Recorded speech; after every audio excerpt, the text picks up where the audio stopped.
Party का उपाध्यक्ष सरकार नहीं चलाता है। सरकार को तो सरकार के लोग चलाते हैं, मंत्री चलाते हैं, अफसर चलाते हैं, कैबिनेट चलाती है। जो आदमी अंडर ओथ नहीं है, उसको सरकार में हस्तक्षेप करने का वैधानिक कोई रास्ता उसके पास नहीं है। 14 में जब सरकार को जिताने में हमारी भूमिका थी, उस समय 7 निश्चय बनाया गया। उस समय ये तय किया गया कि ये 7 निश्चय के कार्यक्रम किए जाएंगे। उसको इम्प्लीमेंट करने के लिए बिहार विकास निगम भी बनाया गया, लेकिन उसके बाद उसको करने की जिम्मेवारी तो उनकी है जो सरकार में है, जो सरकार के मंत्री हैं, जो मुख्यमंत्री हैं। तो उनका दोष, उनको दोष न देकर, अगर आप मेरा दोष नहीं, ऐसा सुनिए मेरी बात, अगर आप ये समझते हैं कि आपने क्यों नहीं किया तो नहीं, अगर मान लीजिए आपकी बात को मान भी लिए हमारी गलती है तो सुधार भी हम ही करेंगे, आप उसकी चिंता न करें। मतलब अगर मान लीजिए शीर्ष पद नहीं कर सकते हैं, नहीं कर सकते हैं, अगर आप मुख्यमंत्री भी रहिएगा तो नहीं कर पाइएगा। ये मेरा अपना 10 साल का अनुभव है। सिर्फ चुनाव जीतने से, सरकार बदलने से अगर चीजें सुधर जाती तो मोदी जी ने बिहार को सुधार दिया है। नीतीश जी 18 साल में सुधार पाए, लालू जी 15 साल रहे, सुधार पाए। मेरी अपनी समझ, आप कह रहे आप ये क्यों कर रहे हैं, हम ये नीतीश कुमार या किसी को बेदखल करने के लिए नहीं कर रहे हैं। मेरी अपनी समझ ये है कि अगर बिहार में सुधार होना है तो मैंने इसीलिए शुरू में बताया कि जब तक समाज के स्तर पर प्रयास नहीं होगा, आप और हम नहीं सुधरेंगे, तब तक सरकार के बदलने से कुछ होने वाला नहीं है। इसीलिए ये प्रयास कर रहे हैं। अगर नीतीश बाबू के बेदखल होने से बिहार सुधर जाता तो उनको बेदखल करना तो बहुत आसान है।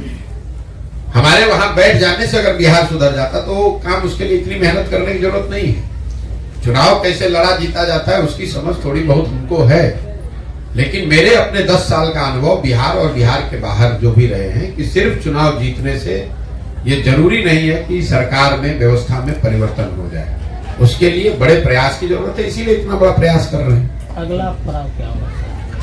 अगला पड़ाव जब पदयात्रा पूरी हो जाएगी तो जो उसके उद्देश्य हैं 3, बिहार, मेरा अपना मानना है कि बिहार में एक बड़ी जनमानस ऐसी है जो इस सोच से प्रभावित होकर इससे जुड़ेगी, नया विकल्प बनेगा और 2025 में जनता की ओर से एक नया विकल्प रखा जाएगा जिसमें अच्छे लोगों को अवसर मिले ताकि वो चुनकर आए और उनके पास बिहार को अगले 10 वर्ष में सुधारने की एक सोची समझी योजना हो और योजना पर काम हो। दूसरा सवाल, हर दलों के साथ एक जातिगत आधार है। जितने भी दल लोग बैठकर आपस में चर्चा करते हैं, जाति का बैंक है उनके पास, इसके आधार पर वो दम भरते हैं। और जो दल का कैडर बेस पार्टी है वो सारे दल हाशिए पर है जिनके कैडर बेस पार्टी है। इन चीजों से सर आप कैसे लड़ेंगे? ये आपका भ्रम है। ये अगर आपका सवाल ये है कि बिहार में हर चीज जाति पर ही होता है, अगर सवाल आपका ये है तो आप अपनी समझ को थोड़ा बेहतर कर लें। अगर बिहार में हर व्यक्ति जाति पर ही वोट देता है, जैसा यहाँ के बुद्धिजीवी, पत्रकार, राजनीतिक विशेषज्ञ लोग बताते हैं, आप मुझे ये बता दीजिए कि मोदी जी को बिहार में वोट कौन दे रहा है? मोदी जी के जाति का तो बिहार में कोई आदमी नहीं है। ये इतना सीधा मामला नहीं है जितना आप समझते हैं। बिहार में जाति एक बड़ी सच्चाई है, जैसे अन्य कई राज्यों में। ये आपको और हमको ऐसा लगता है कि खाली बिहार में जाति है, ऐसी बात नहीं है। गुजरात में भी जहां राजनीति होती है वहां भी जातियों की बात होती है, कर्नाटक में भी होता है, केरल, तमिलनाडु में भी होता है। ऐसा नहीं है कि बिहार में ही सिर्फ जाति है। जाति सच्चाई है समाज की, राजनीतिक सामाजिक जीवन की, उसको आपको समझना है। और एक बड़ा वर्ग है जो जाति के आधार पर वोट करता है, लेकिन एक बहुत बड़ा वर्ग ये भी है जो जाति से अलग हट के धर्म के आधार पर वोट करता है। एक बहुत बड़ा वर्ग है जो सिर्फ भाजपा को इसलिए वोट करता है क्योंकि वो लालू को वोट नहीं कर सकता है। और मुसलमानों का एक बड़ा तबका, करीब 90% मुसलमान आरजेडी को इसलिए वोट करता है कि वो भाजपा को वोट नहीं करता है, वो तो जाति के आधार पर नहीं वोट कर रहा है।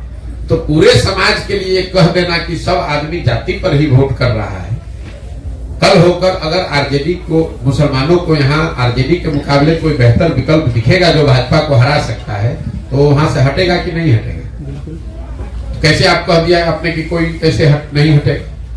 कल होकर जो लोग लालू के डर से मुफ्त में भाजपा को वोट दे रहे हैं, उनको बेहतर विकल्प दिखेगा तो हटेगा कि नहीं हटेगा?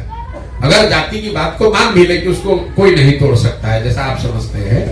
ऐसा और आपने ये दलों का दावा है, हाँ, दलों का दावा, सच्चाई नहीं है। आप CSDS का सर्वे उठाकर देख लीजिए। पिछले लोकसभा चुनाव में CSDS का सर्वे बताता है कि करीब करीब 35% यादव समाज के लोगों ने बिहार में भाजपा को वोट दिया है।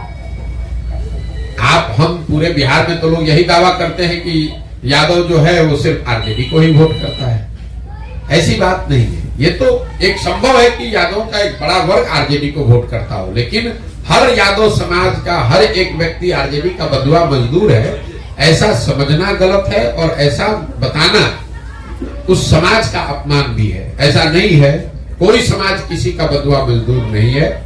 ये जरूर है कि उसकी एफिनिटी किसी के प्रति ज्यादा हो सकती है, बंधुआ मजदूरी नहीं है। सर सारे लोग, और उसको वो विकल्प दिखेगा तो वो हाथ से छोड़ते देरी नहीं लगाएगा। सर सारे लोग बदलाव की बात करते हैं, हमारे मन में भी बदलाव है कि बिहार में बदलाव है, लेकिन जब नेतृत्व मिलता है तो खुद बदल जाते हैं। आप Welcome to K-Mall, a premium project by Kaleen Group. K-Mall is in the heart of Kolkata's electronic, garment and lifestyle hub, Khidirpur. K-Mall, which is designed as a world-class mall, is the outcome of endless effort of our experts, combined with modern superb techniques and new age design. Book now